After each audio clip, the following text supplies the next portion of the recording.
Well, hello, folks out there in YouTube land. Got a very interesting and juicy video for you coming up. Oh, yeah, Connor talks. He's going to discuss sign stealing, how it works, all of those things. We're going to talk about South Carolina, the connection from Michigan to possibly South Carolina affecting Tennessee and Clemson. We're going to get into all of that. And I'm going to show you video clips from Bussin' with the Boys. I have never watched this particular YouTube channel, and I believe it's Barstool Sports, so I'm assuming how they got this great get, which this is a great get interview. Everybody's been trying to get Connor Stallions. I'm assuming it's through Dave Portnoy, who owns or owned Barstool Sports. I don't know if he still does. I know he's one rich dude. Anyway, this is a huge get to have them on this, to get Connor on this show. It's a long interview. I'm just going to show you little tiny clips of it that I think are pertinent to the whole situation of sign stealing, the possible connection from Michigan to South Carolina as a possibility, and we'll discuss that. And, of course, Ohio State, who, in my opinion, really got the short end of this thing. But Connor sees it differently, obviously, but let's get into what he has to say. And I have linked Bussin' with the Boys. That video will be linked in the description of this video, so you can watch the entire thing if you like. It's very interesting. And the very first part of this, he talks about how it's the defensive signals are the most vulnerable and the ones that everybody wants to steal and are the easiest to steal. Signaling will always exist as much as offensive coordinators want it to exist. And signal stealing has been more prevalent with offenses stealing defensive signals. So going back to 2018, 2019 with Michigan, our defense was getting our signals stolen left and right. Teams like Ohio State, Penn State, Indiana, so on. Pretty much the whole Big Ten, probably Nebraska. Yeah. Right. So also realize Michigan didn't have a sign stealer guy until Connor Stallions. Sign stealer guy. He showed up like in 2018, but he didn't become a member of their staff until like 21, I believe, after COVID.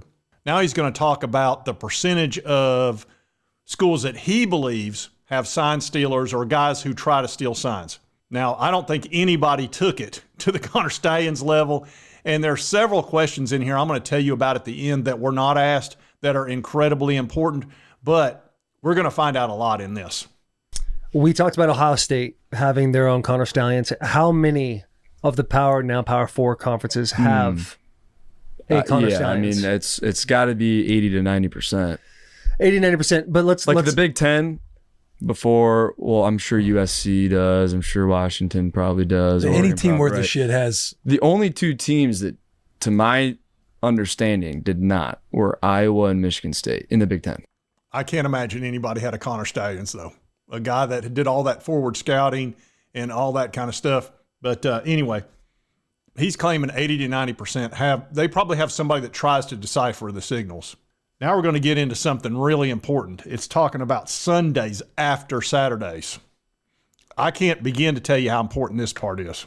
So every Sunday, you essentially talk to the team you just played, their guy, anyone. Well, a lot of coaches do that too. It's like, yeah, so like, right. I'm yeah. sure the head coaches exchange information with, and not even just the team you just played. Like, okay, Michigan's got Illinois coming up, and Illinois already played Nebraska, so I could call Nebraska's guy and be like, hey, what do you got in Illinois? Who do you play next week? I'll give you what I got on so and so. Right. That happens all the time, and that's not just signals. That's D coordinators, hey, what plays did you like? What did you see? All that. All right. Now here he gets asked about South Carolina from one of the viewers, and I'll let you listen to what he said here. And then I'll show you something else right after that'll really explain a few things. I don't know about that. Well, let me ask that question because did anyone from South Carolina get signs from you to steal from Tennessee and Georgia? I don't know anyone at South Carolina. Now here's what I'll say.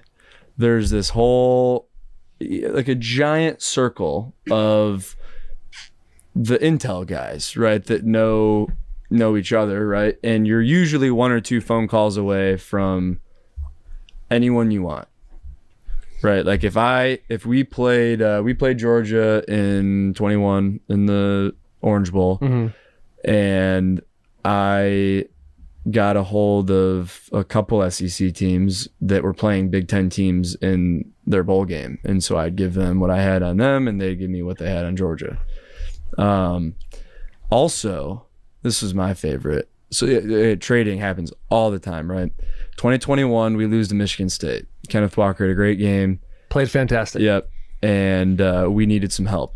This is super important. This speaks to thinking ahead and thinking about, I need this team to lose to help my team, Michigan. Watch this. Right. They had to lose twice. And we had to Who win had to out. lose twice again? Michigan State had to lose twice. And then that would have resulted in having a three-way tie. Or no, we would have beaten Ohio State, and then it would have just been us and Ohio State, because then Michigan State would not have been in that three-way tie. Mm-hmm. And they lost to Purdue.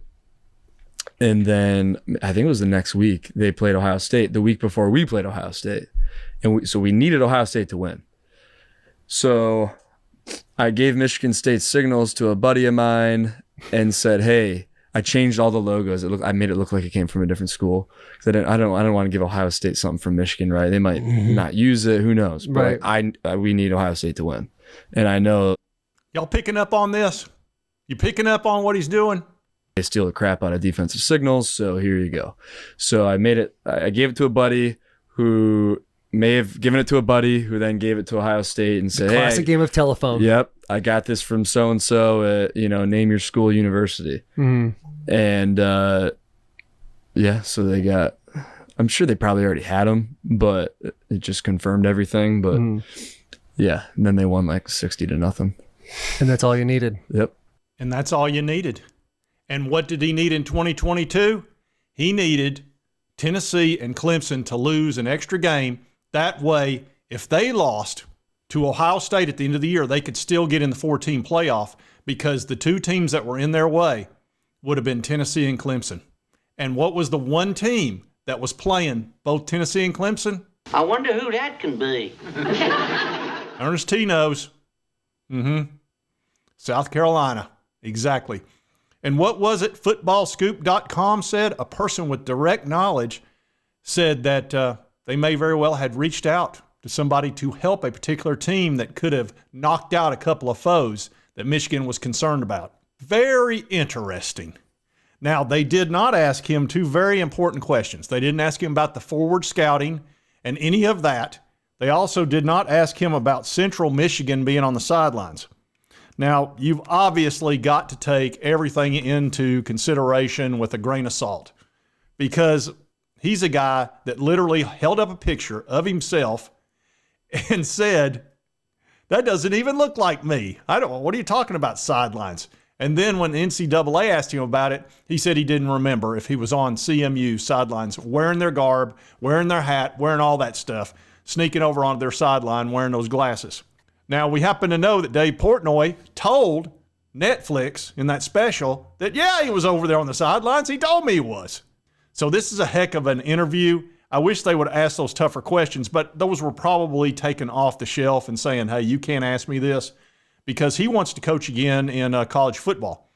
And if he acknowledges, hey, I definitely forward scouted myself. I went to Central Michigan and watched whoever they were playing, I think Michigan State or whatever, that would be just, I don't know, who knows? There's so much going on with this. It's incredible. But the fact that he talked about all of the back channels and how to get things to another team that could help you out, that's obviously something they do all the time. And that's why I kept telling you, I don't think Shane Beamer was the person that directly got anything from South Carolina. He's not stupid enough to risk a $7 million a year job. He got in trouble for doing something very similar to this when he was an assistant. And he got a $25,000 fine, which was a lot of money to an assistant back then. But you're not about to risk $7 million a year, and plus he didn't have to. If you've got all these back channels, it could be Connor got it to somebody who got it to somebody that knows somebody at South Carolina. And it sounds like that happens all the time. And it also makes sense that they would have had the defensive signals, because if you remember, South Carolina couldn't score for anything. They scored 16 points total against Missouri and Florida the 2 games prior. 16 points against Missouri and Florida, 10-6. Then against Tennessee, they scored 9 straight touchdowns, 63 points, and then scored over 30 points against Clemson at Clemson, and ended their 39-game winning streak at home. 2 of the hottest teams in the country, playoff bound, Tennessee and Clemson, and just absolutely ambushed them. And somehow had our defensive signals. Allegedly. Maybe. We don't know for sure. But we also know that the head of recruiting for South Carolina recently got fired or resigned. Sounds like Ray Tanner fired him. And then Ray Tanner, the day before ESPN Game Day showed up, resigned. Their athletic director. Now, I don't know if those two things are tied together at all. Maybe they did something else that was, not good. They obviously fired somebody for some reason. And he was a big dog over there. Head of recruiting, liaison between the NIL and South Carolina Gamecocks. Are you kidding me? And the players. So you've got an issue there. Your athletic director resigning. We still don't know what's going on with that.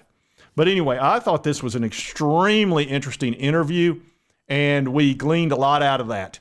That whole back channel business, and look, he even helped out Ohio State in order for them to take out Michigan State.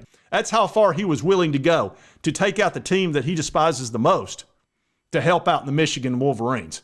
Now, do you not think he would help out South Carolina to take out Tennessee and Clemson? That's child's play to him. There's no issue there. So anyway, very, very intriguing video and a great get by Barstool Sports and Bussin' Boys to get that interview. Man, I would have loved to ask him some questions. Holy crap. First thing I would have said was, what about all the guys that were forward scouting? What about all that? I would have definitely asked him about Central. That'd be the first 2 things I'd want to know, the Central Michigan. Then I would get into South Carolina and all that. He would probably say, oh, well, maybe they got something from around this way. Who knows? But we know he thinks in chess piece moves, which would be, what would help my Michigan Wolverines? Oh, if I can take this team out and take this team out, then my rook can go right into the king or queen or whatever. I don't know chess. But anyway, I thought y'all would enjoy this video, and I found it extremely intriguing. More smoke, folks, more smoke between South Carolina and that game in 2022. I bet Hendon Hooker would like to know that. I'll bet Josh Heupel would like to know about it. Once again, things that could have been brought to my attention yesterday! I know I would. How about you? Anyway, if you like this content, be sure to hit that like button. Let's me know to continue to cover all these big college sports stories. You know how I am. When I get on the scent of something, I'm going to stay on top of it. And if you've not subscribed, boom, boom, boom, hit that little button. I'd appreciate it. It won't cost you a dime. And right over here is most recent video. YouTube thinks you'll enjoy. And we'll see you next time on Sports Talk Jay.